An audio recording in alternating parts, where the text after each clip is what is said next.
Hello, everyone. My name is Emma Carter. I'm 20 years old, and I live in Seattle, Washington. I'm currently a college student, majoring in communications. Today, I want to share something deeply personal and very important to me: my journey of learning how to improve my English. This story isn't just about grammar books or vocabulary lists. It's about fear, failure, courage, and little wins. It's about how I turned my weakness into my strength. If you're struggling to speak, understand, or even feel confident in English, I hope my story gives you a sense of direction, and more importantly, hope.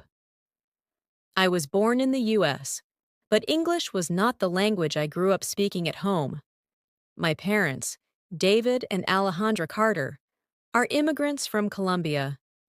At home, we always spoke Spanish.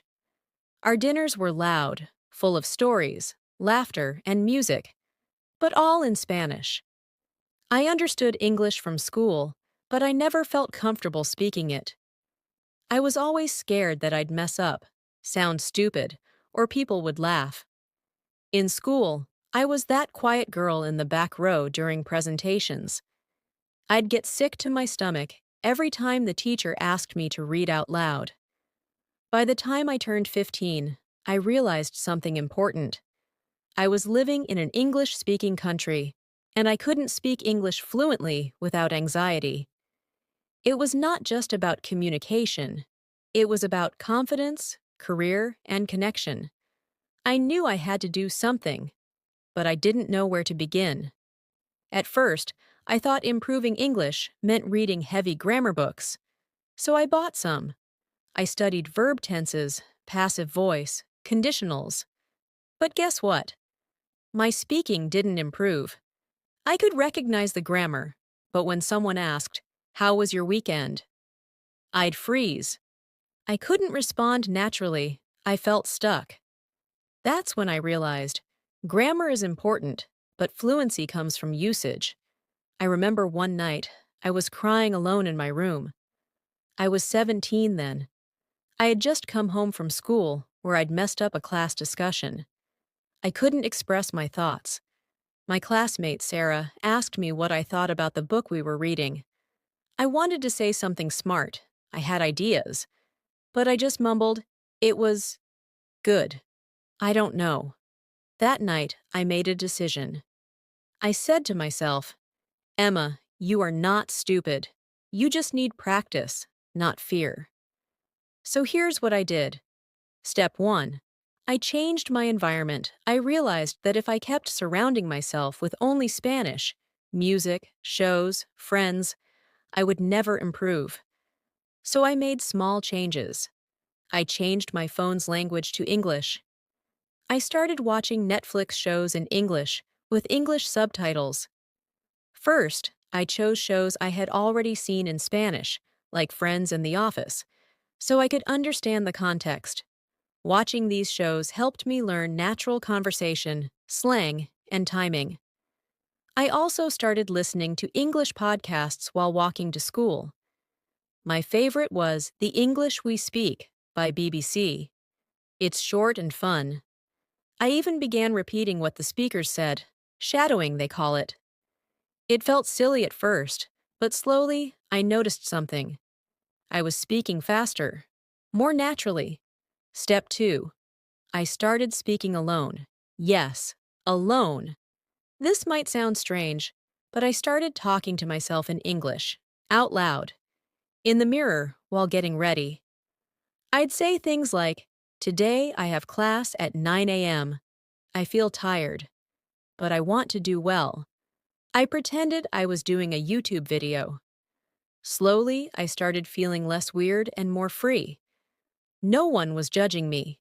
It was just me and my voice. Then I took a step further. I started recording my voice. I would talk about my day, like a podcast journal. Then I'd play it back. I noticed what sounded good and where I hesitated. It was a powerful exercise. I still do it today. Step 3. I joined conversation groups one day. I saw a flyer at the library. English Conversation Circle. All levels welcome. I was nervous, but I went. I met people from Vietnam, Brazil, Ethiopia, China, all trying to improve their English.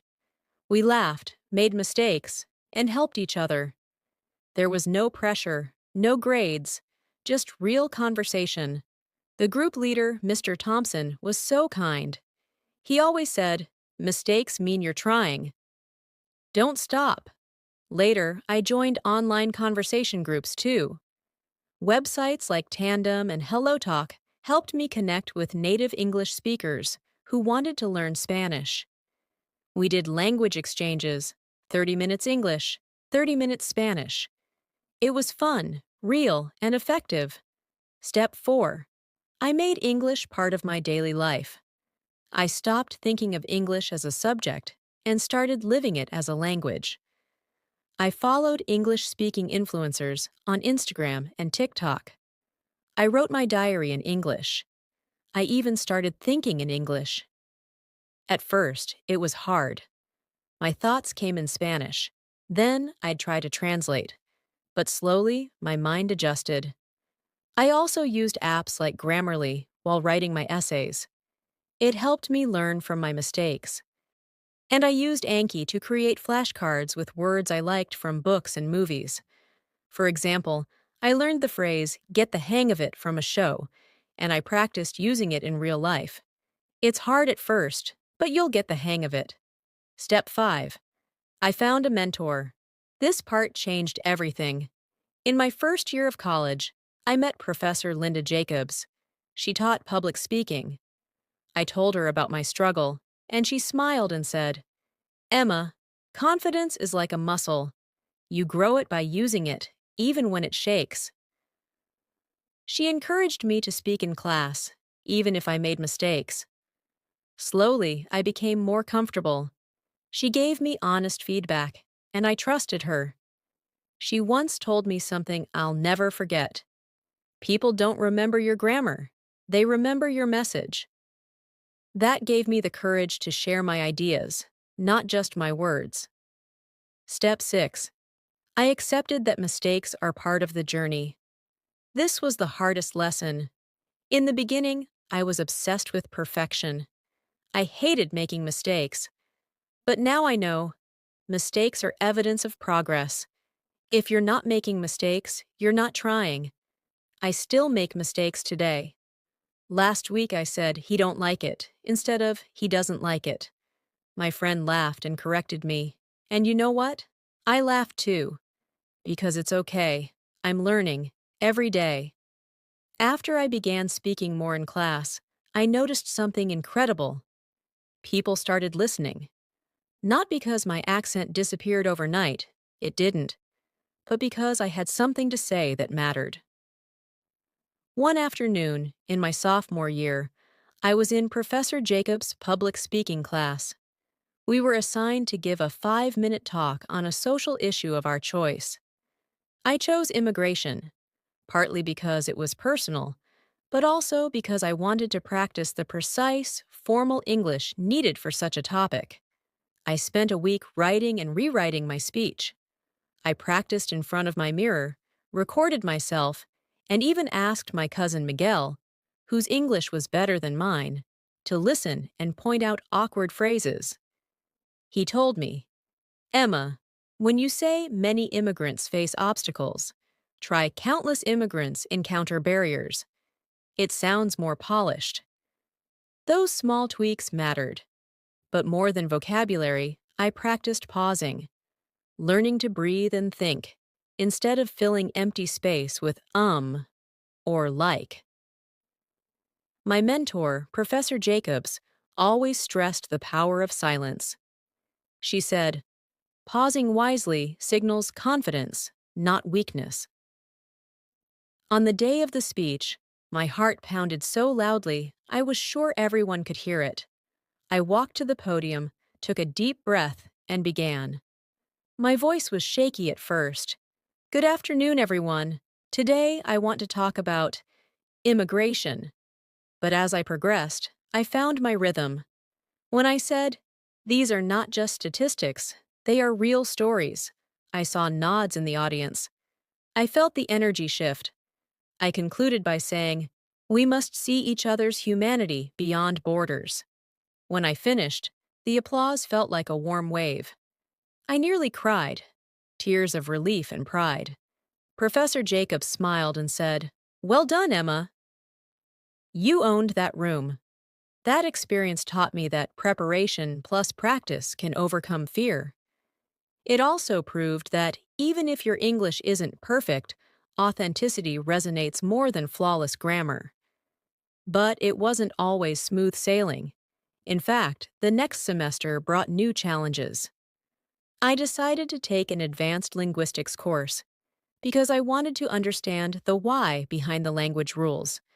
On the first day, the syllabus read words I didn't know: phonetics, morphology, sociolinguistics. My stomach twisted. I was in over my head. The professor, Dr. Harmon, had a thick Southern accent. I struggled to keep up. During one lecture on phonemes, I remember Dr. Harmon saying, "Listen for the subtle difference between theta and theta with a dot." I froze. In Spanish, there is no distinction between those sounds. I pronounced both like T. When the professor asked me to read a sentence, "Think this thoroughly before you speak," I kept saying, "Tink tis thoroughly before you speak." The entire class giggled. My face burned red. I thought about quitting right then, but I glanced at my notebook and remembered all the hours I had already invested. So instead of slinking away, I raised my hand. "I'm sorry. Can you repeat that slowly?" Dr. Harmon repeated it, slower. After class, he pulled me aside and said, "Emma, don't let a few phonemes scare you. We'll work on it together." He recommended I meet with the speech lab on campus. So I walked into the speech lab, an intimidating room with microphones, mirrors, and waveforms flashing on screens. The speech coach, Ms. Nguyen, was gentle but firm. She recorded my pronunciation exercises and replayed them for me. I could hear my errors. Tink instead of think. Speak instead of speak. At first, I felt discouraged, but Ms. Nguyen said, "Emma, every English learner has this challenge. This lab exists because sounds matter, but so does persistence." Every Wednesday afternoon, I sat in that lab, working on minimal pairs. Thin then, thank tank, breathe breath. We repeated them until my tongue and lips adjusted. It was tedious. Twice I almost gave up. But I reminded myself, fluency is shaped by the tiny details. After about 2 months, I walked into linguistics class and realized something surprising. I could hear Dr. Harmon's accent and understand him clearly. When it was my turn to read, my think finally sounded like think, not tink. The class didn't giggle. That moment felt sweeter than any perfect test grade. I understood fully that attention to detail, however slow, yields progress. At the same time, I discovered a new way to improve: reading aloud to an audience. I joined the campus literary magazine as an intern. My job was to read poetry and short stories by other students out loud at weekly open mic nights. Reading someone else's creative writing forced me to grapple with new vocabulary, varied sentence structures, and expressive intonation. One evening, a fellow student named Aisha wrote a poem filled with metaphors and multisyllabic words. I stumbled my way through it, until Aisha, watching from the front row, encouraged me. "Just feel the rhythm." I took a breath and let the words flow. When I finished, Aisha smiled and said, "That was beautiful." Even if I mispronounced a few words, my willingness to read it with feeling made people listen. That experience taught me the power of creative expression. Instead of only memorizing vocabulary, I began to appreciate how words could paint images, evoke emotions, and convey subtlety. I started reading novels out loud in my dorm room. To Kill a Mockingbird, The Great Gatsby. Their eyes were watching God. Sometimes I'd wake my roommate, Hori, by reading a particularly intense passage at 2 a.m. He'd groggily tell me to keep going, so I did. Eventually, he joined in. We'd take turns reading pages, correcting each other's pronunciation, and talking about the meaning. Our late-night discussions helped me think critically in English, not just translate from Spanish. Around that time, I also learned the importance of writing with feedback. My journal habit had evolved from private recordings to structured essays. I began writing weekly reflections about a movie I saw, an argument I had, a cultural event I attended. Then, I asked my friend Priya, a native speaker from India, to read them. Priya was majoring in English literature. Her comments were invaluable.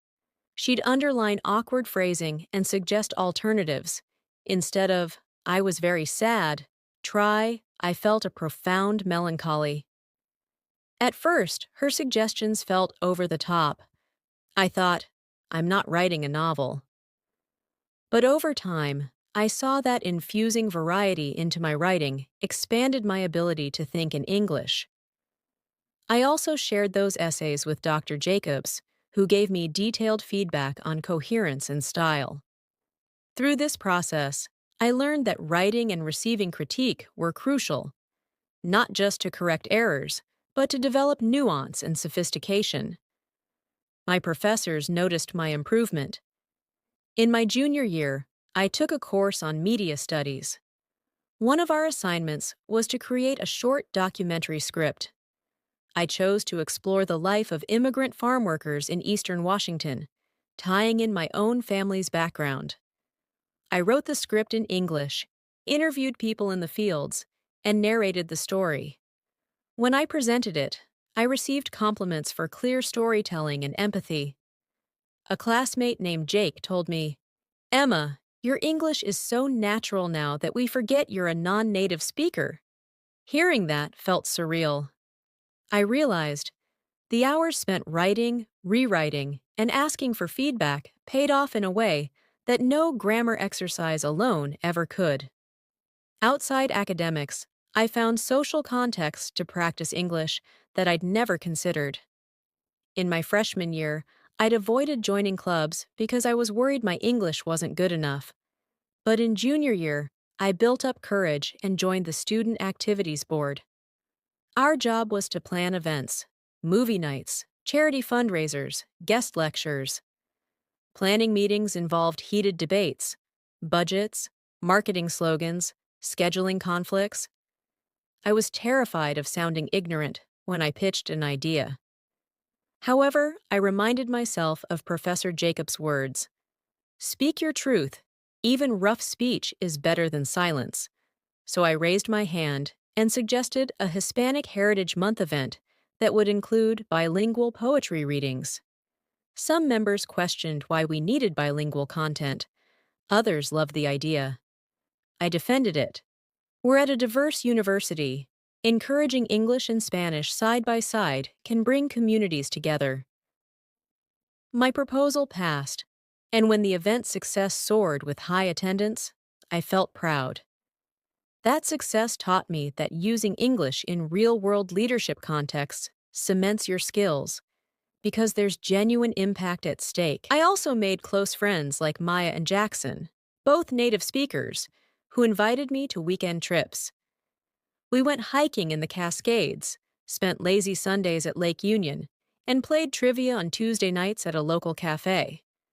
Those casual hangouts forced me to use everyday idioms. "Let's hit the road," "I'm starving," "no worries." More than studying idiom lists, hearing friends say them and adopting them naturally made me feel like I belonged.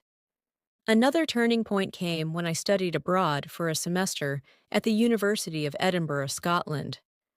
The accent was different, the slang was different, and the weather, well, it was wetter and colder than Seattle. On my first day, my roommate Fiona met me at the door, beaming. All right, Emma. Fancy a cup of tea before we head to classes? I blinked. Uh, what? I'd never heard someone ask for a cup of tea in real life, but I smiled and said, sure.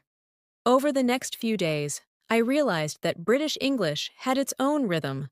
Lorry instead of truck, chips instead of fries, mint humbugs instead of, well, candies I'd never heard of. My lectures were delivered in accents so thick, I sometimes felt I'd stepped into a movie, but I forced myself to ask questions.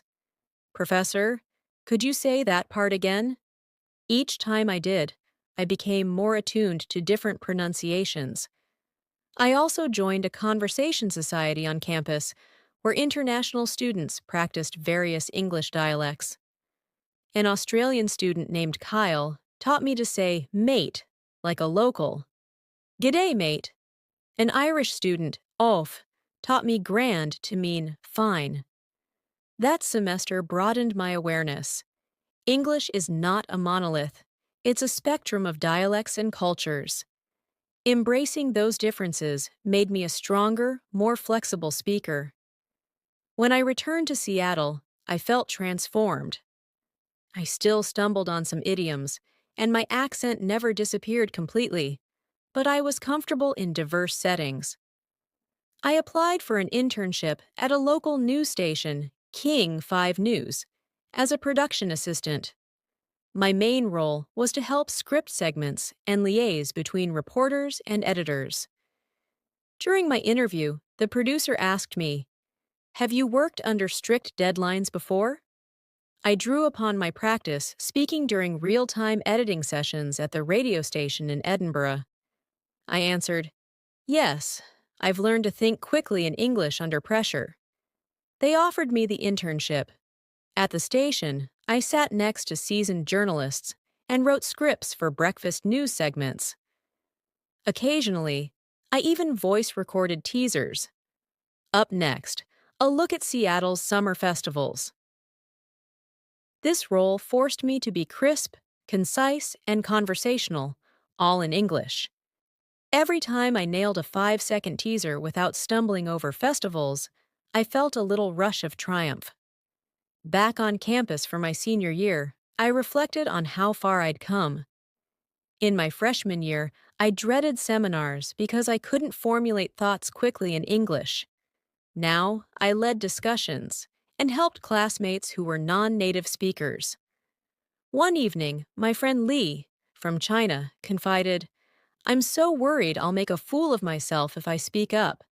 I shared my story, the speech lab, conversation circles, late-night reading sessions, and Lee's eyes brightened. I realized the journey I had gone through was not just for me. It could inspire others. So I co-founded a peer mentoring group called Lingua Links, pairing advanced English learners with newcomers. Each week, volunteers met in the student union to play language games, practice debates, and review resumes. We invited tutors from the Writing Center and the Speech Lab to lead mini workshops on pronunciation and essay structure. By the end of the year, our group had grown to 50 students. Watching shy freshmen give their first 30-second introductions in English without trembling gave me goosebumps. Of course, even with all this improvement, I still have days when I question myself. Last spring, I submitted an article I wrote to a student magazine about bilingual identity. When I got the edited version back, the editor had rewritten entire sentences. At first, I felt deflated. Was my English still not good enough? But then I reminded myself, writing is rewriting. No one writes a perfect first draft, native speaker or not. I revised my article again, using the editor's suggestions, and it got published. When I held the glossy magazine in my hands and saw my byline, Emma Carter, I felt proud. Not because I'd arrived, but because I had persevered through every awkward sentence, every corrected pronunciation, every moment of self-doubt. Now, in the summer before I graduate, I look back and see that improving English is about embracing discomfort. It's about being unafraid to say the wrong word, to trip on a sentence, to feel embarrassed. Because every time you do those things, you learn. You stretch your comfort zone a bit more. If you ask me, the secret sauce to improving English is never just one method. It's a combination. Immerse yourself in English media, movies, podcasts, songs, websites. Even if you don't understand every word, you'll absorb rhythms and patterns. Speak whenever you can, even to yourself. Shadow speeches, record voice memos, practice in front of a mirror. Those private rehearsals build confidence for public moments. Get into conversations, both online and in person. Join groups, find language partners. Don't be afraid to make mistakes. Everyone there is learning. Use structured feedback. Write essays, emails, creative pieces, and share them with people who can give you honest, constructive critique. Learn to see feedback as a gift, not an attack. Challenge yourself with details, phonetics, idioms, local slang. Be curious about why people say pin the blame, why weekend sounds like weekend-y. Little details accumulate. Apply your English in real projects, volunteering, internships, leadership roles. When there's a real goal at stake, your brain powers up and adapts faster. Accept that improvement is ongoing. Even native speakers learn new words and accents their whole lives. Your English journey doesn't end with graduation. It evolves. As the summer sun warmed Seattle's streets, I felt a mixture of relief and anticipation.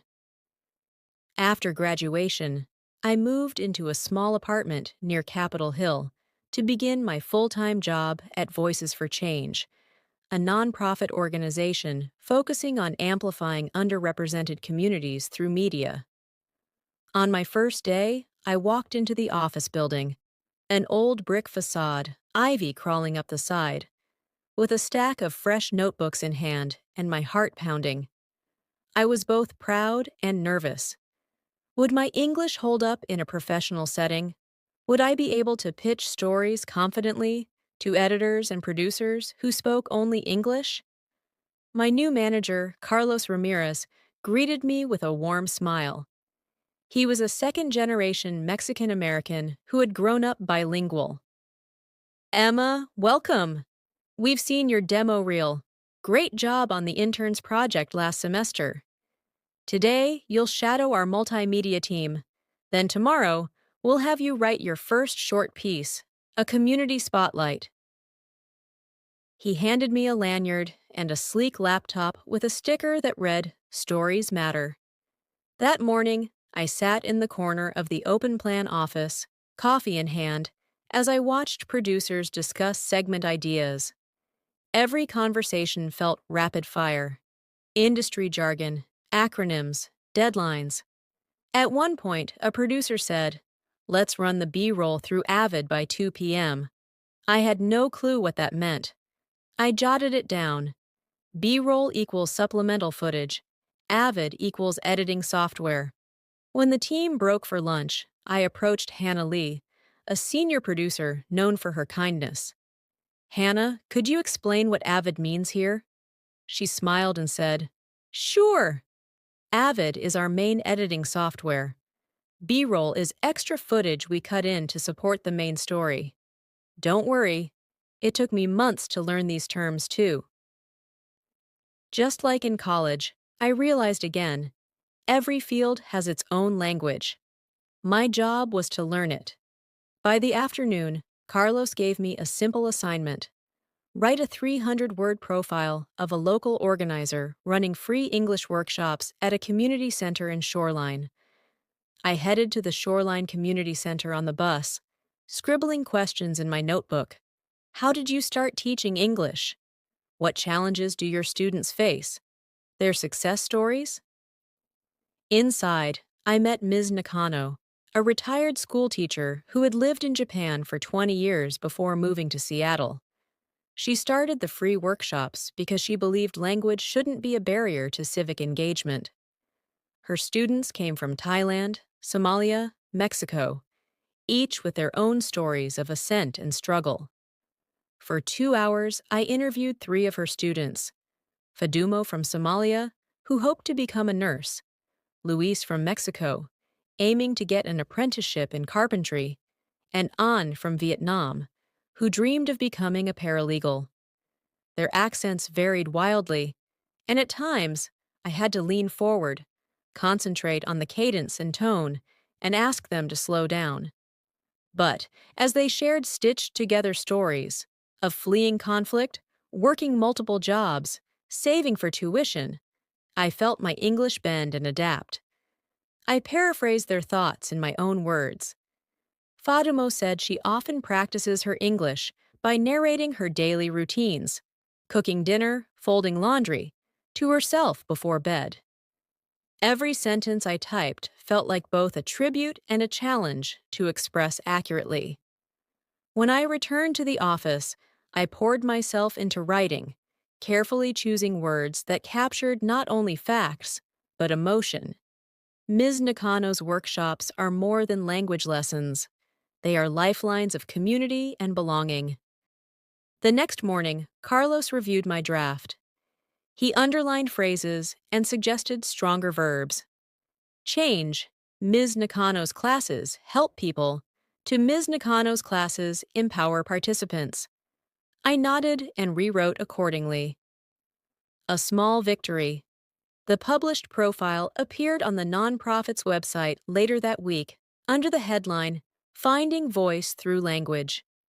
Seeing my byline, by Emma Carter, next to photographs of Ms. Nakano and her students, felt surreal. It was validation that my English, my storytelling, had real impact. Working full-time also meant meetings with colleagues whose casual chatter I sometimes struggled to follow. They'd joke about last night's Seahawks game, complain about crazy traffic on I-5, or mention KXP's latest set. At first I smiled and nodded politely, not wanting to interrupt the flow, but I realized that kept me on the periphery. So I made an effort. I researched local culture, read the Seattle Times sports section, listened to KEXP music segments, and even started watching highlights of Seahawks games with English commentary. Soon enough, I could join in. Did you see the touchdown in the fourth quarter? That was incredible. My coworkers looked impressed, and included. One Friday evening, our office hosted a Story Slam, a casual gathering where staff shared personal anecdotes in under 5 minutes. When sign-ups came around, I hesitated. Could I stand in front of my colleagues and speak about my journey? I thought of the shy freshman who'd trembled giving her first speech. But then I remembered the countless hours practicing in the mirror, the supportive smiles from Mr. Thompson at the library, the laughter in my conversation groups. So I signed up as the last speaker. When it was my turn, I stepped onto the small stage in the conference room. My palms were sweaty, but I took a deep breath. Good evening, everyone. I want to tell you about the first time I spoke in English in public. I shared the story of that terrified 15-year-old at the library's conversation circle, stumbling on "thank you," and feeling an unfamiliar surge of courage when the circle applauded my attempt. I talked about the phonetics lab, the late-night reading sessions with Jorge, and how each little step, no matter how awkward, moved me forward. As I concluded, so here I am tonight, still learning, still stumbling, but proud of every step, I saw tears in some eyes and smiles in others. Afterwards, colleagues came up to me. "That was powerful, Emma," said Hannah. "Your English is beautiful," said Carlos. My voice shook, but it was a good kind of tremor, proof that vulnerability connects us. Outside work, I continued nurturing my English. I enrolled in an evening creative writing workshop at Seattle Central College. Our instructor, Professor Malik, assigned us to write a short story in English each week and discuss it in class. Reading my classmates' work, fiction by a Somali poet, a sci-fi tale by an Indian techie, a memoir piece by a Filipino nurse, expanded my understanding of style and voice. When I read my own stories, I felt free to experiment. Metaphors, similes, different narrative voices. One assignment was to write from the perspective of an object. I chose to write as an old coffee cup in Pike Place Market, narrating the daily hustle of tourists and vendors. That exercise helped me see how English can be playful and imaginative, not just functional. At home, I started hosting a weekly language and latte meetup in my apartment. I invited neighbors and friends, native speakers and learners alike, to gather around a kitchen table littered with postcards, magazines, and icebreaker games. Some weeks, we played Taboo with English vocabulary.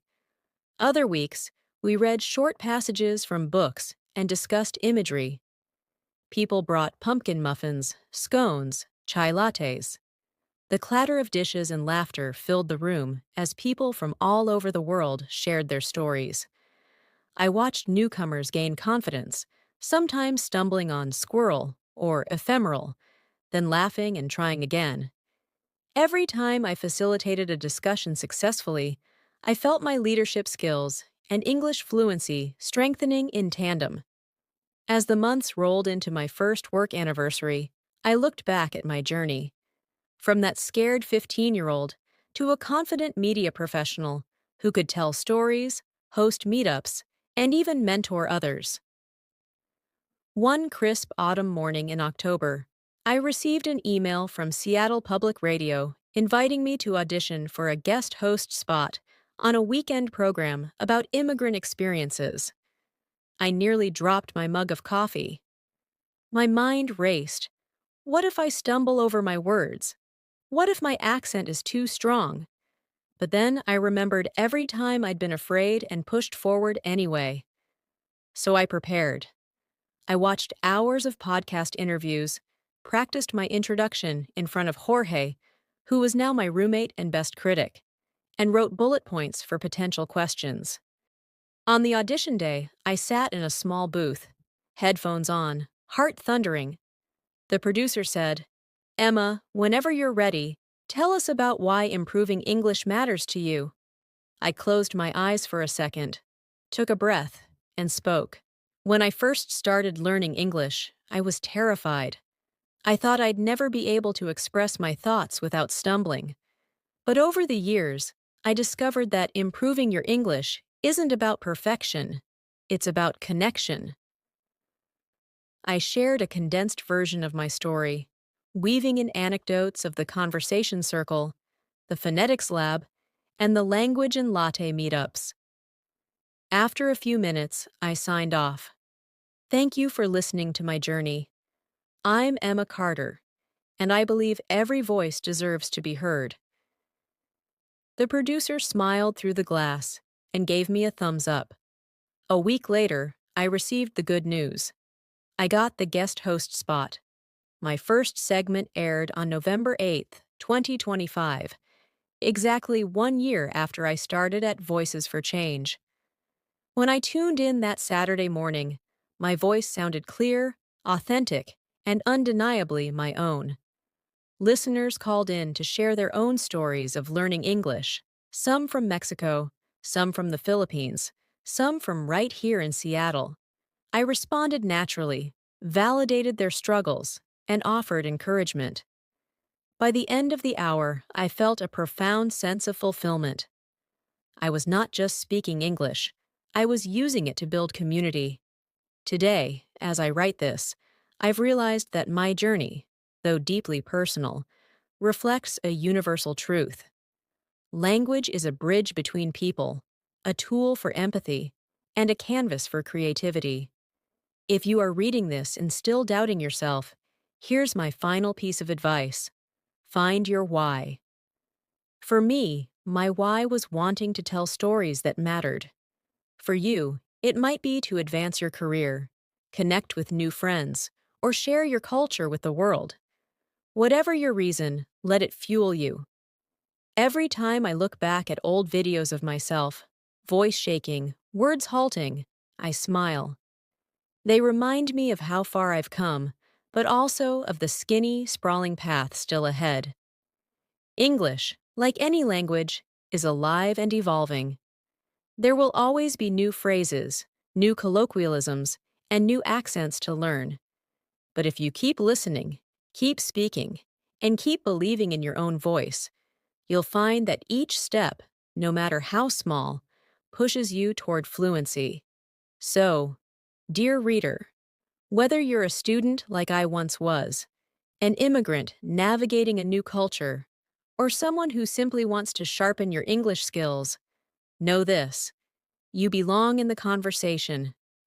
Embrace the stumbles, celebrate the small victories, and remember every attempt, every hello, every thank you, every I don't understand. Can you repeat that? Is evidence of courage. Because in the end, improving your English is not just about words. It's about connecting hearts and minds across borders. And that is a journey worth taking. Tips and tricks, drawn from Emma Carter's journey and supplemented with additional strategies to help you improve your English.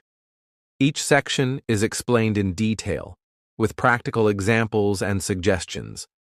Feel free to adapt these ideas to your own needs and learning style. 1. Create an immersive environment. Change your device language to English. Why it matters. When your phone, computer, and apps display English menus, notifications, and settings, you begin reading and thinking in English every time you use them, even if only briefly. How to do it? Go to your device's settings. Find Language and Input, or similar. Select English, United States, or any English variant you prefer. Tips: if you find it too confusing at first, switch only one app, e.g., your messaging app, to English, then gradually switch others. Keep a note of key terms in your native language verses. English, e.g., settings, arms configuración in Spanish. So you can navigate B. Consume English media with English subtitles. Why it matters. Watching TV shows, movies, or YouTube videos in English with English subtitles helps you match spoken words to their written forms, improving listening and reading simultaneously. How to do it. Choose shows you've seen in your native language. Familiarity with the plot helps you focus on language. Turn on English subtitles, not your native language. Pay attention to how characters speak, intonation, pausing, common expressions. Examples: sitcoms like Friends or How I Met Your Mother. Dialogue is conversational and full of everyday idioms. Dramas like Stranger Things or The Crown. Slightly more formal language, useful for advanced vocabulary. News channels, e.g., BBC News, CNN. Formal register, good for learning standard pronunciations and newscaster tone. Tips: pause and rewind when you hear a new phrase. Try to write it down and then use it in your own sentences. Over time, switch off subtitles and see how much you can understand purely by ear. 2. Build listening and pronunciation skills. Shadowing, listening. Plus, mimicking. What it is: listening to an audio clip, like a podcast, short speech, or news segment, and repeating exactly what you hear as soon as you hear it. Why it matters. Improves your rhythm, intonation, and pronunciation by forcing you to match a native speaker's pace. How to do it. Pick a short clip, 30 seconds to 1 minute. TED Ed videos or The English We Speak by BBC are great examples. Listen once without speaking. Play it again, pausing after each sentence or phrase, and repeat aloud, mimicking accent, stress, and intonation. Record yourself on your phone and compare to the original. Note where your rhythm or pronunciation differs. Tips: start with slower speakers, e.g., presenters on language podcasts, before moving to fast conversational clips. Use the 0.75 times speed or 0.5 times speed options in most podcast apps if native speech feels too fast. As you get comfortable, increase speed to normal pace. B. Use a speech pronunciation lab or app. Why it matters. Some English sounds, e.g., theta versus /d/ or the difference between ship and sheep, don't exist in many other languages. Guided practice helps you train your mouth muscles. How to do it. In person. Many universities have speech labs where you can practice minimal pairs of words differing by just one sound. A coach will record you pronouncing thin versus then, bat versus vat, etc., and replay so you can hear differences. How to do it. Apps, websites. Elsa Speak app gives instant feedback on your pronunciation. Forvo.com. Type a word, listen to native pronunciations in US, UK, Australian accents, and mimic. Rachel's English YouTube channel.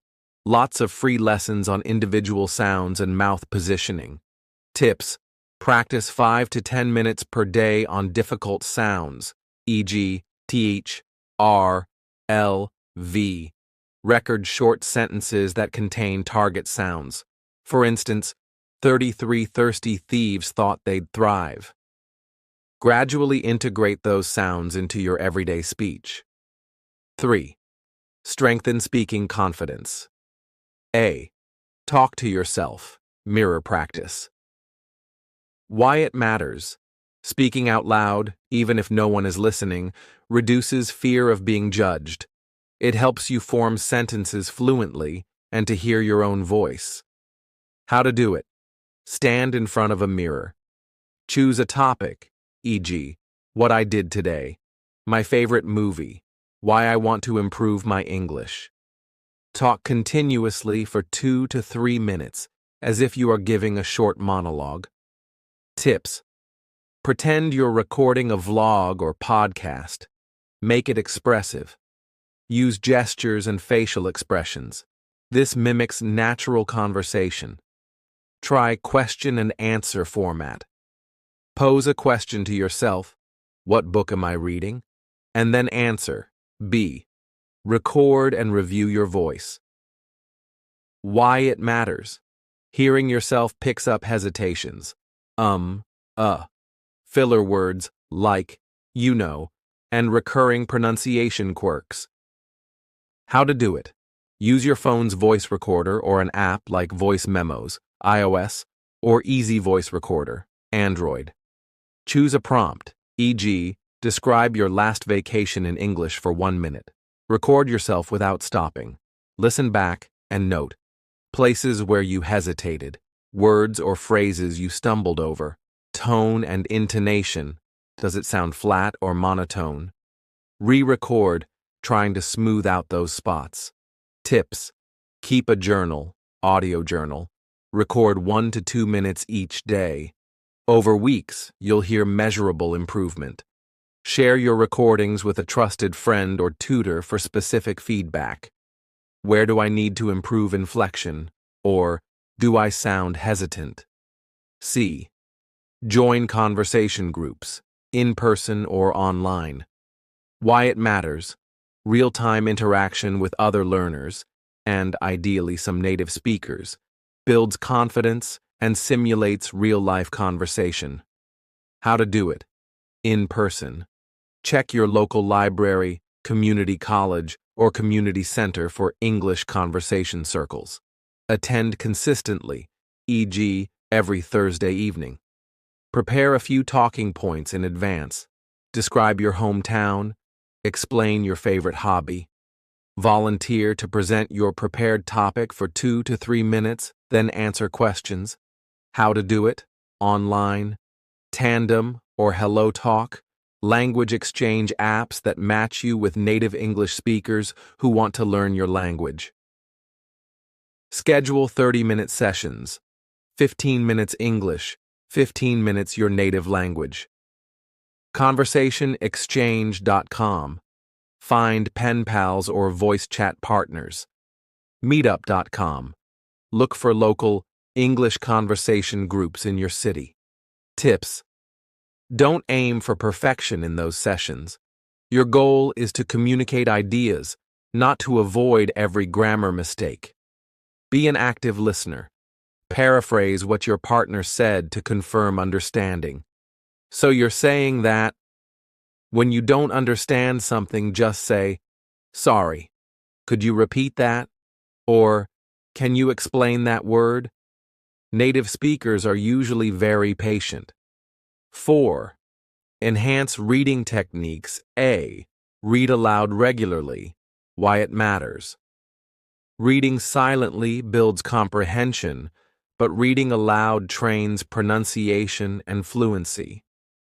You also notice punctuation, pauses, emphasis, and tone. How to do it. Choose short passages from graded readers, e.g. Penguin readers, which categorize novels by proficiency level. Read a paragraph aloud, then stop and paraphrase it in your own words. Record yourself reading a page, then play it back. Tips. Read children's or young adult novels first, e.g. Harry Potter and the Sorcerer's Stone. Then move to more complex texts. Annotate new words, highlight, look up definitions, and write sample sentences. Join a book club, virtual or local.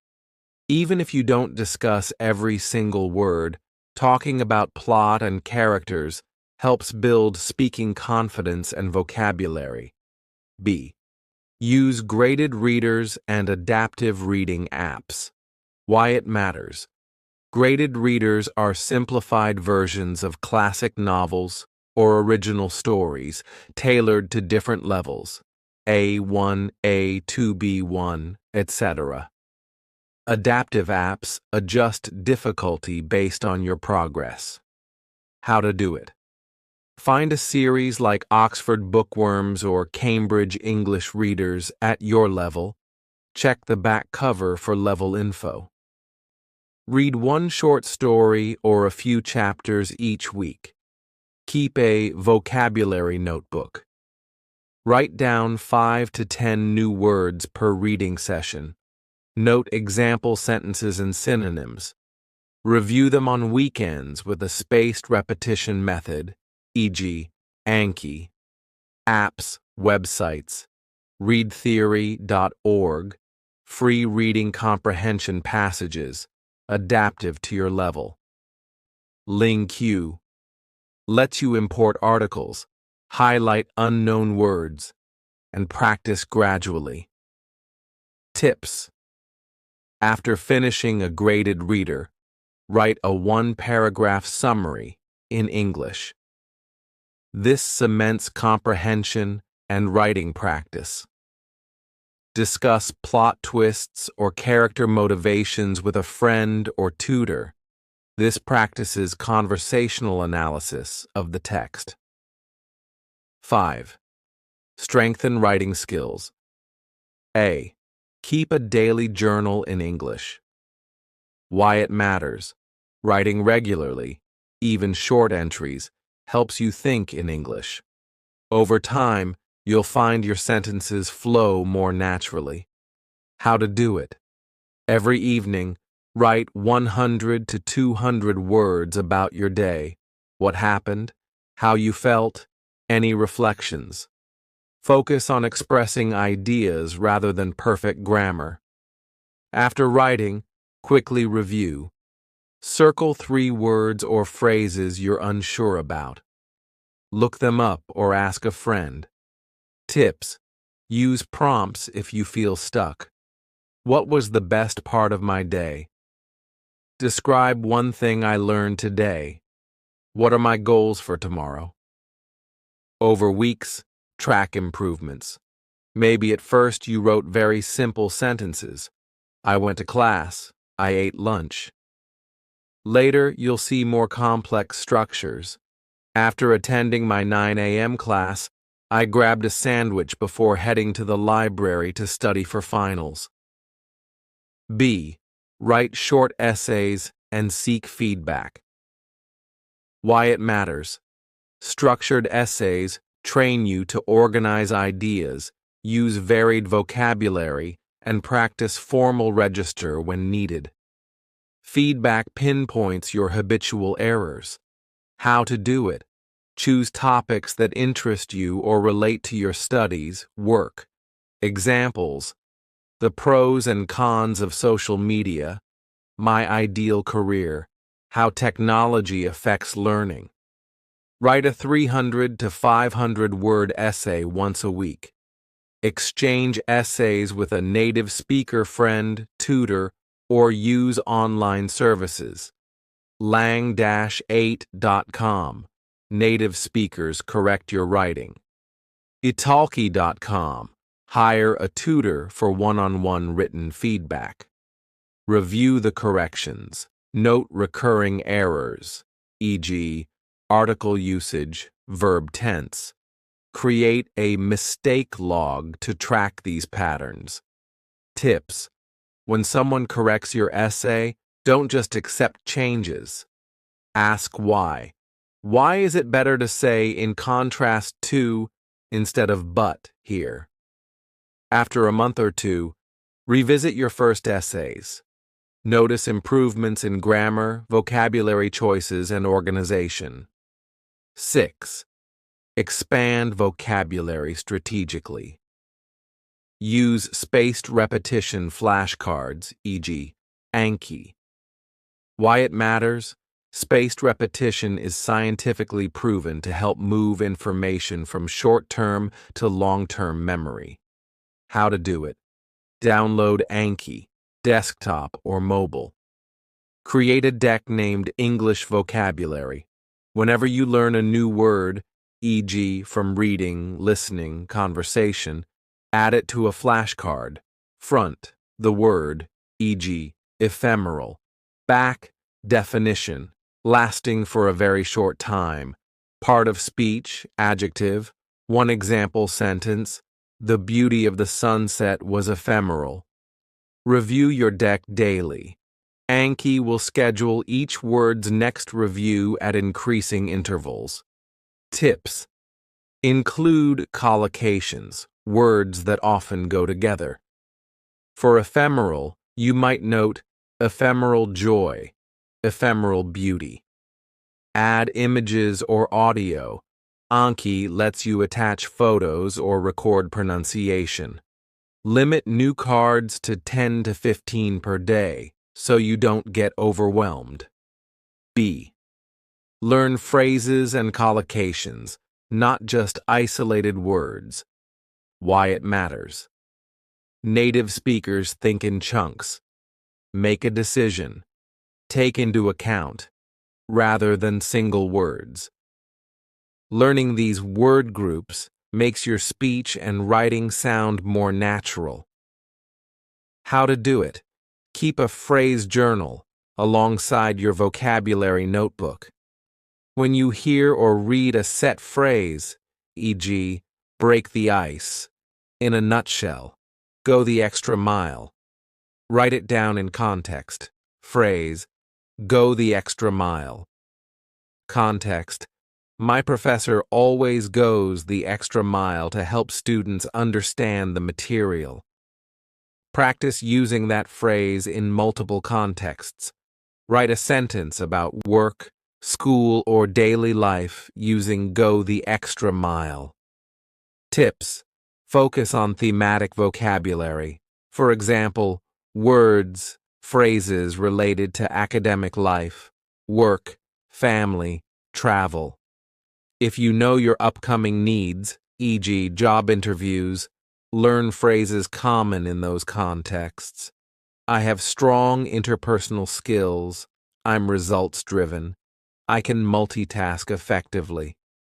Use a collocations dictionary, e.g., Oxford Collocations Dictionary, to see which adjectives typically pair with which nouns. e.g., strong argument, keen interest. 7. Master grammar through usage, not only rules. A. Study grammar in context. Why it matters. Memorizing rules, e.g., present perfect, wash, have, has, plus past participle, is helpful, but seeing those structures used naturally cements understanding. How to do it. When you read an article or watch a video, pick out a grammar point you struggle with, e.g., past perfect conditional sentences. Highlight every instance of that structure. For example, if you're focusing on the past perfect, had plus past participle, look for sentences like, by the time I arrived, they had already left. Rewrite those sentences in a new context. By the time I got to the cafe, it had already closed. Do a short drill. Write 5 original sentences using the same structure. Tips. Use a reliable grammar reference, e.g., English Grammar in Use by Raymond Murphy, to clarify rules, but always follow up with examples from authentic texts. Create a grammar notebook with 2 columns. Left. Rule name, e.g., third conditional. Right. 3 to 5 example sentences you found in newspapers, magazines, or books. B. Practice error correction on your own writing. Why it matters. Identifying and correcting your own errors reinforces correct usage much more effectively than simply having someone correct your work. How to do it. After writing an essay or journal entry, take a short break, 30 minutes, so you can return with fresh eyes. Read your text line by line, looking specifically for one type of error at a time. Round 1. Verb tenses. Round 2. Subject-verb agreement. Round 3. Articles A and the. Round 4. Prepositions. In, on, at, for, to. Underline suspected errors, then consult a grammar guide to confirm and correct. Tips. Keep a personal error log, listing your top 5 to 10 recurring mistakes, e.g., mixing up in versus on. Review it weekly. For tough points, e.g., using fewer versus less, make a small mnemonic or note. Fewer equals countable, fewer apples. Less equals uncountable, less water. 8. Apply English in real-world contexts. A. Volunteer or intern in an English-speaking environment. Why it matters. When there's a real stakes situation, ensuring you communicate clearly to help others, you're forced to adapt your English rapidly. How to do it. Look for local nonprofits, libraries, or schools that need volunteers, e.g., reading buddies, tutoring, event coordination. Describe clearly in your application that you want to improve your English and are open to tasks that involve writing, speaking, or customer interaction. Accept roles that require interaction, e.g., greeting visitors, explaining programs, writing newsletters. Examples.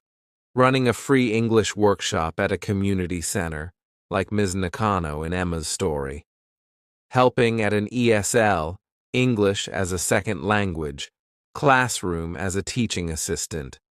Working at a library desk where you answer patron questions or lead storytime sessions for children. Tips. Treat errors as part of the process.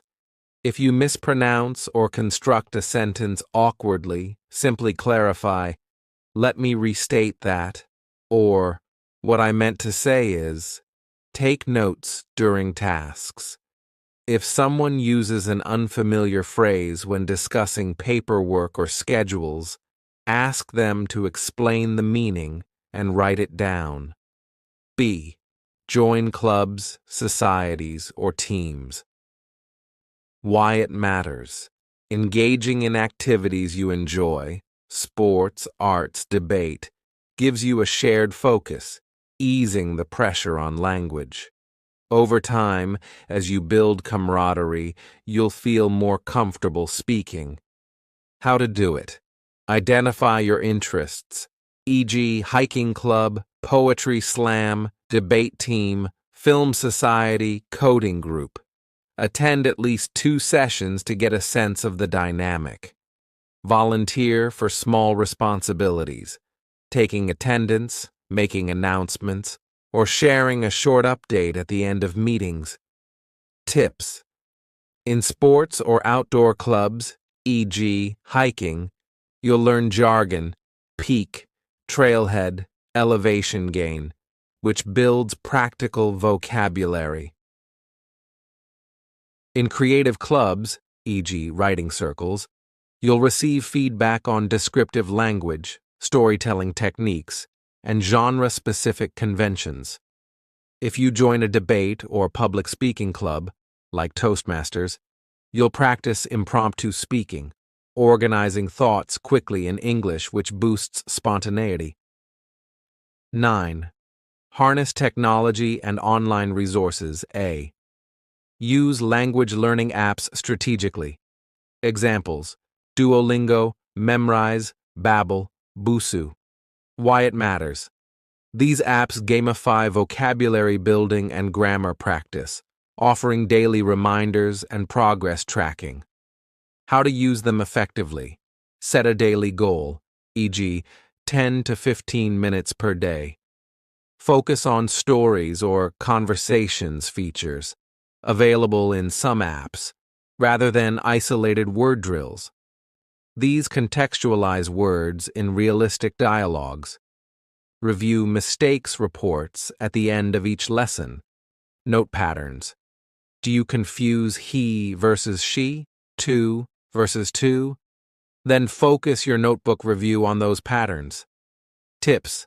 Don't rely solely on these apps. Use them as a supplement to speaking, reading, writing, and listening practice. After finishing a lesson about, say, the past tense, write 2 or 3 original sentences in a journal using that tense. B.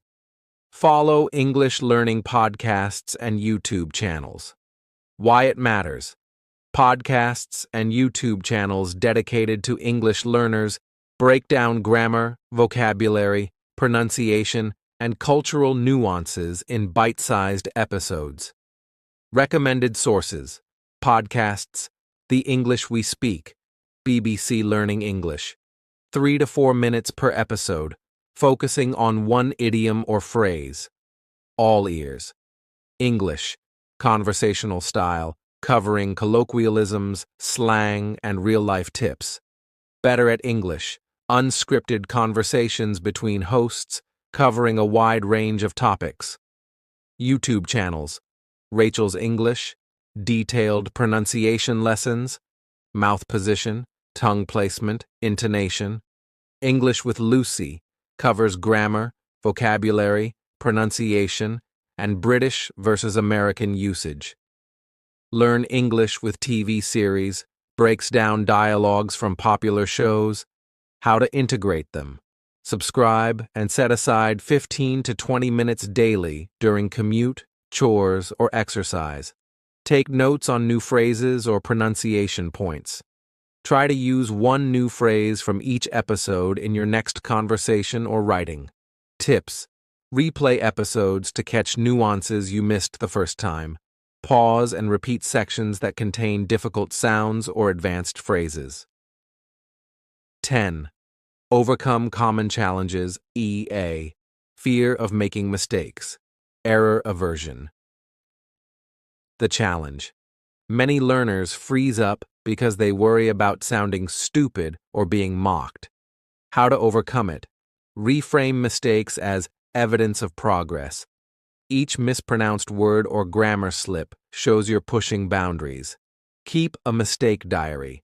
Write down each mistake, e.g., I said he go instead of he goes. Reflect on why it happened, e.g., forgetting third person s. Note the correct form and practice that form in 3 new sentences. Surround yourself with supportive listeners, conversation groups, or friends who encourage you to keep trying. Tips: if you make an error in conversation, simply correct yourself. Sorry, I meant to say. This signals that you're aware and willing to improve. Celebrate small wins. Today I said 3 full sentences without pausing. B plateaus in progress. The challenge. After an initial surge of improvement, you might feel stuck for weeks or months. How to overcome it? Vary your inputs. If you've been watching sitcoms, switch to podcasts about science or history. Different genres challenge you with new vocabulary and structures. Set a specific, measurable goal. Instead of become better, aim for give a 5-minute presentation in English next week. Introduce focused practice. Identify one area, e.g., using past perfect versus simple past, and devote an entire week to drills, reading examples, and creating your own sentences. Track micro improvements. Keep a log of words learned, number of conversation hours, pages read. Seeing numbers on paper combats the feeling of stagnation. Tips: ask your tutor or mentor for a challenge project. Perhaps writing a short story, recording a podcast, or interviewing someone in English. A concrete project breaks you out of the plateau. Remind yourself of how far you've already come. Revisit old recordings and compare them to current ones. 11th. Leverage feedback and mentorship. A. Find a mentor or tutor. Why it matters. A mentor provides personalized guidance, helps you prioritize what to focus on, and encourages you when you feel discouraged. How to find one. At your university or local community college, ask if there's a tutoring center or language lab. Tutors there often provide free or low-cost sessions. Use platforms like italki.com or Preply to find professional tutors who specialize in pronunciation, conversation practice, or academic English. Join a professional or community organization, e.g., journalism association, debate club, and identify someone whose English you admire. Ask if they'd be willing to have a brief monthly check-in. Tips: come prepared to each meeting with specific questions or materials, e.g., I struggled with this sentence I wrote. Can we fix it together? Ask for homework or practice exercises between sessions. Set mutual expectations. I can commit to meeting twice a month. Can you provide written feedback on 1 essay per month? B. Peer feedback, language partners. Why it matters. Learning with peers normalizes the process of making mistakes and gives you multiple perspectives on your errors. How to do it. Pair up with someone at a similar level or slightly higher. Pairs work well because you can correct each other gently. Set a weekly check-in. Share a short piece of writing or have a 15-minute free conversation chat. Then switch roles. You give feedback on their English, they give feedback on yours. Use a structured feedback form. Positive: 3 things you did well. Constructive: 2 areas for improvement. Suggestions: 1 tip for next time. Tips: be kind but honest. Frame corrections as observations. I noticed you hesitated when you said I am agree. You can say I agree without am. Take note of feedback patterns. If multiple peers point out the same issue, e.g., overusing very, you know to focus on that. 12th. Make learning enjoyable. A. Combine English practice with hobbies. Why it matters. If learning feels like a chore, you'll lose motivation. Integrating English into things you love makes practice feel natural. Examples: cooking. Follow English language recipes or watch cooking tutorials on YouTube. Describe each step aloud in English as you cook. First, preheat the oven to 350 degrees Fahrenheit. Next, chop one onion. Gaming. Play multiplayer video games with English-speaking teammates. Chat via voice or text in English. Pick up gaming slang, GG, noob, buff, nerf. Fitness. Follow workout videos in English, e.g. Pilates, yoga, narrating your movements. Lift your arms up, inhale deeply, exhale slowly. Music. Learn lyrics of English songs. Listen for pronunciation nuance. Try karaoke and sing along, focusing on clarity and emotion. Tips. Keep a Spotify or YouTube playlist of your favorite songs with lyrics.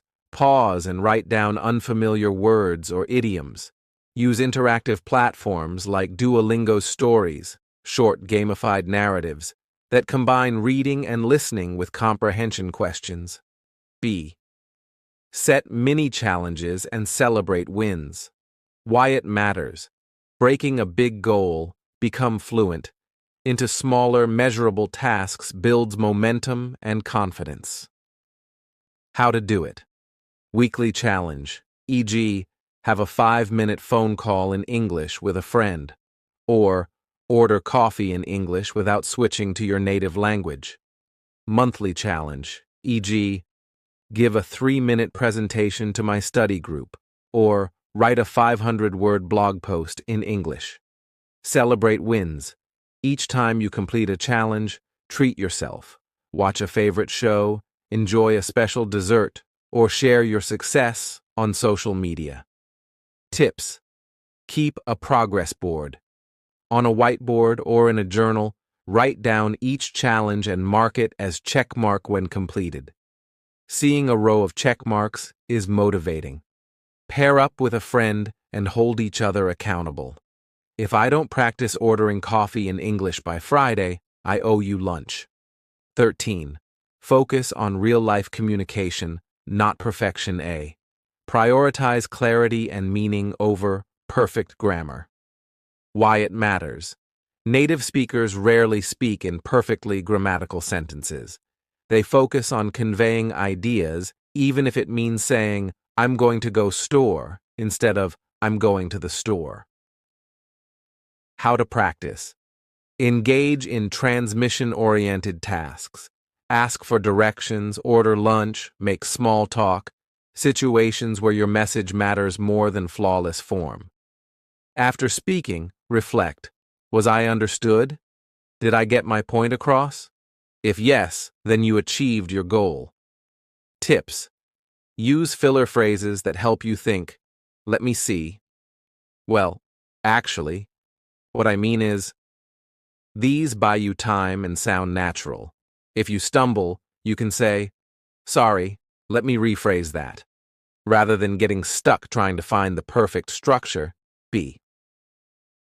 Learn and use common idioms and colloquialisms. Why it matters. Native speakers sprinkle idioms into everyday speech. If you understand and use them, you'll sound more natural and can follow conversations more easily. How to do it. Compile a list of 20 to 30 common idioms over a month.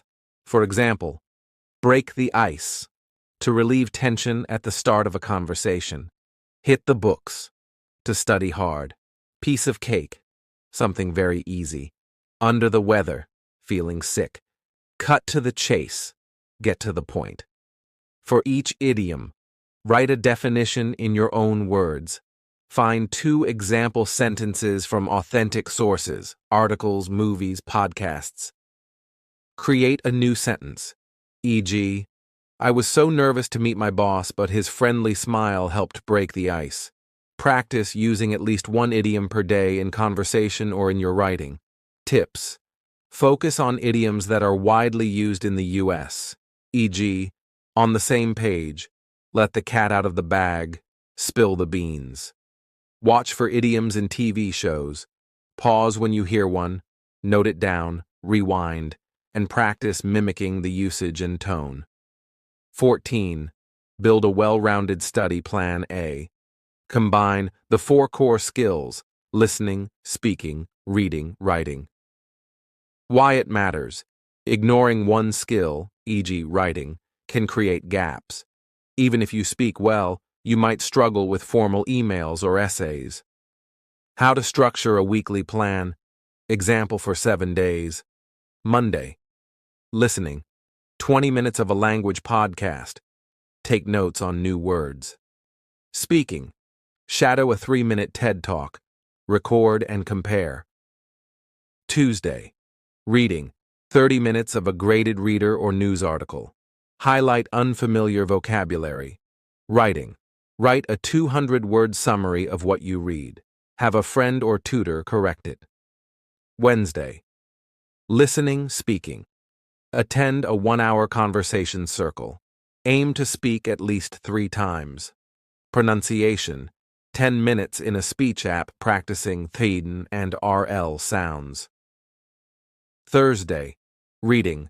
Read an opinion piece, editorial, from an English newspaper. Underline transition words, however, moreover, therefore. Writing.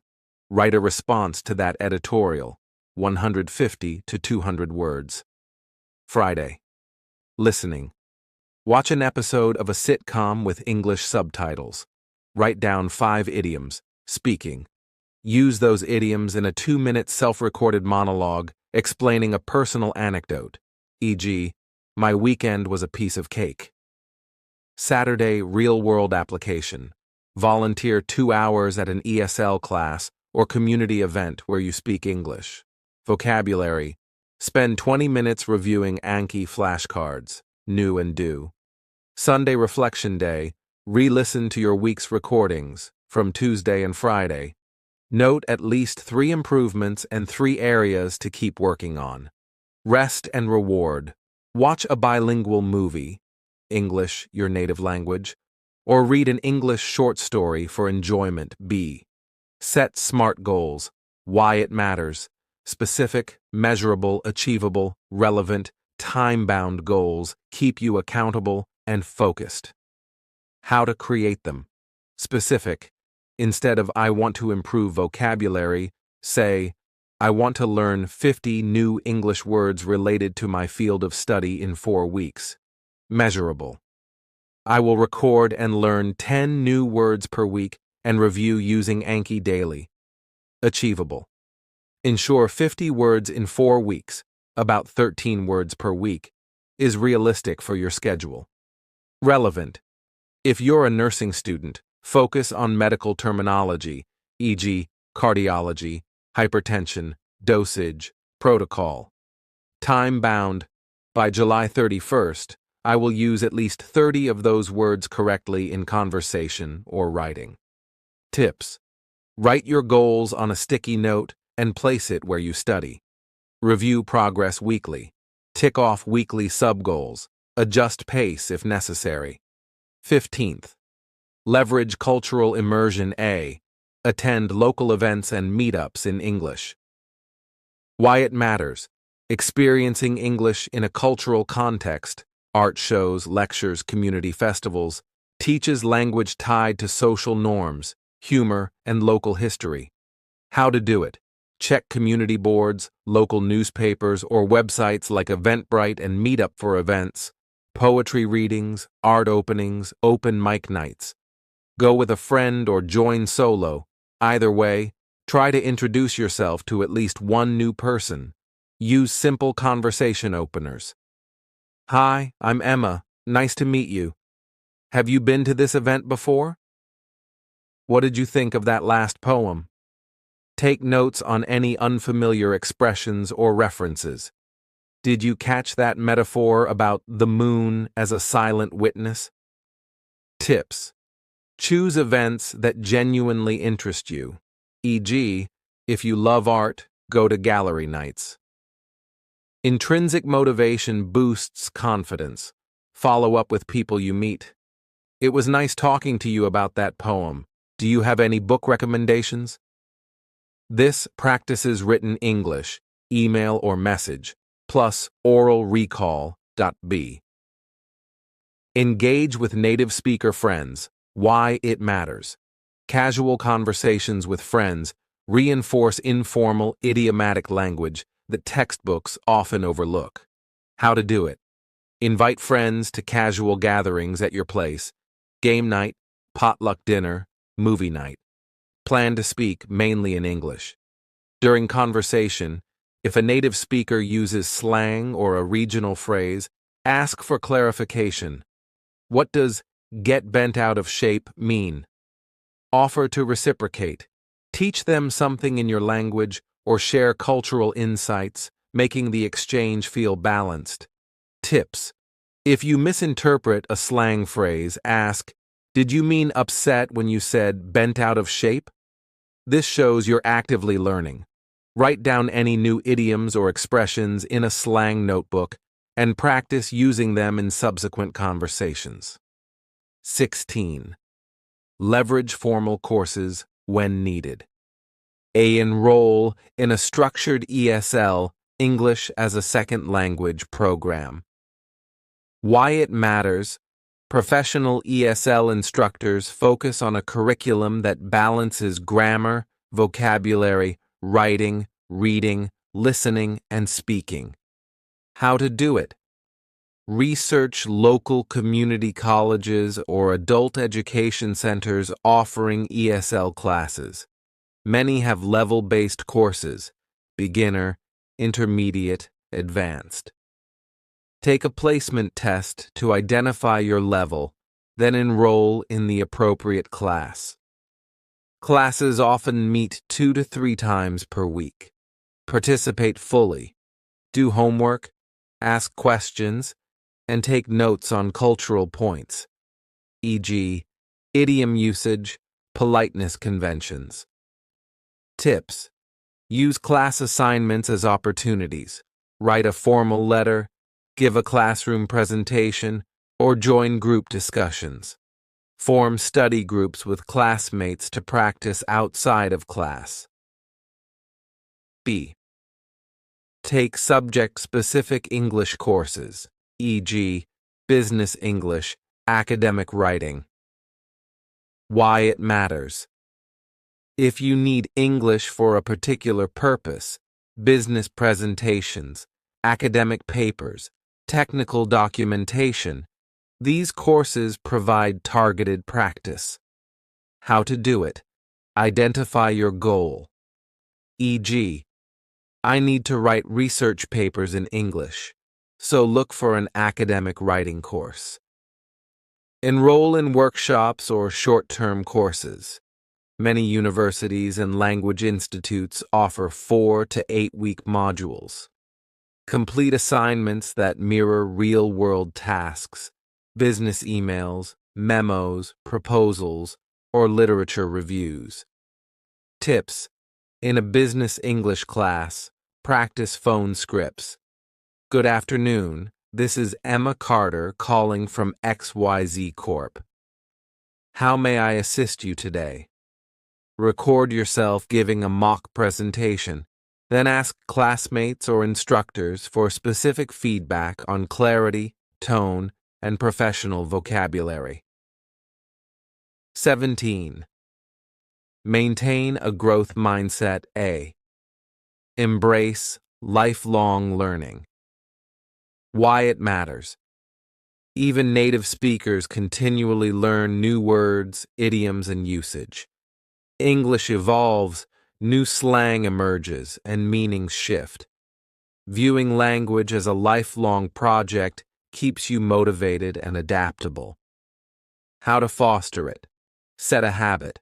Once a month, learn 5 to 10 new idioms or slang expressions trending in current media. Sites like Urban Dictionary or Word of the Day features on dictionary websites can help. Subscribe to newsletters from reliable sources, e.g., Merriam-Webster's Word of the Day, Grammarly blog, to get weekly tips on usage, grammar, or style. Tips. Keep a language curiosity log. Jot down words or phrases you encountered that week which surprised you. At month's end, review them. Accept that some days you'll feel like you're losing ground, maybe after a long break, but know this is normal. Consistency is key. B. Cultivate resilience and self-compassion. Why it matters. Anxiety about mistakes or plateaus can derail progress. Practicing self-compassion helps you stay resilient when you slip up. How to practice it. When you make a mistake, use self-talk. It's okay that I said he go instead of he goes. I'll learn next time. Celebrate tiny wins. Today I ordered coffee entirely in English without hesitation, or I recorded a 3-minute monologue without saying more than twice. Build a victory journal.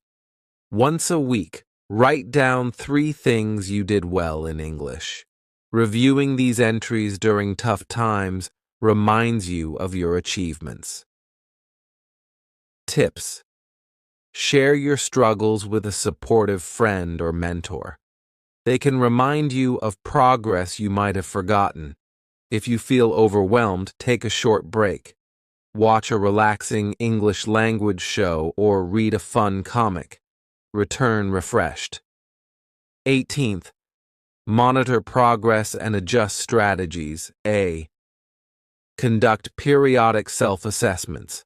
Why it matters. Regularly checking your skills prevents complacency and helps you identify new areas needing focus. How to do it. Define 4 skill checkpoints once every 2 to 3 months. Listening, speaking, reading, writing. For each skill, set a measurable task. Listening. Watch a 5-minute news segment and summarize it aloud. See how much you understood without subtitles.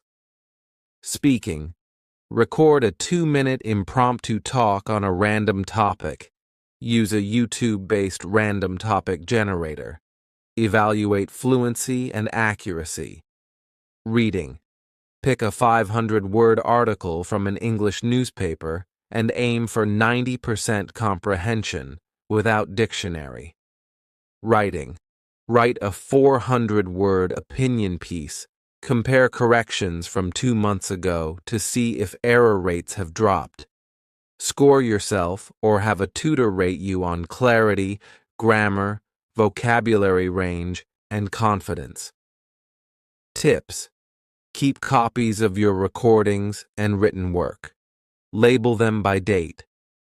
Over 6 months, you can see clear improvement. If you notice stagnation in one area, e.g., reading speed remains slow, adjust your study plan. Allocate more time to reading. B. Rotate and refresh your resources. Why it matters. Using the same textbooks, podcasts, or tutors for long periods can lead to diminishing returns as your brain no longer finds novelty.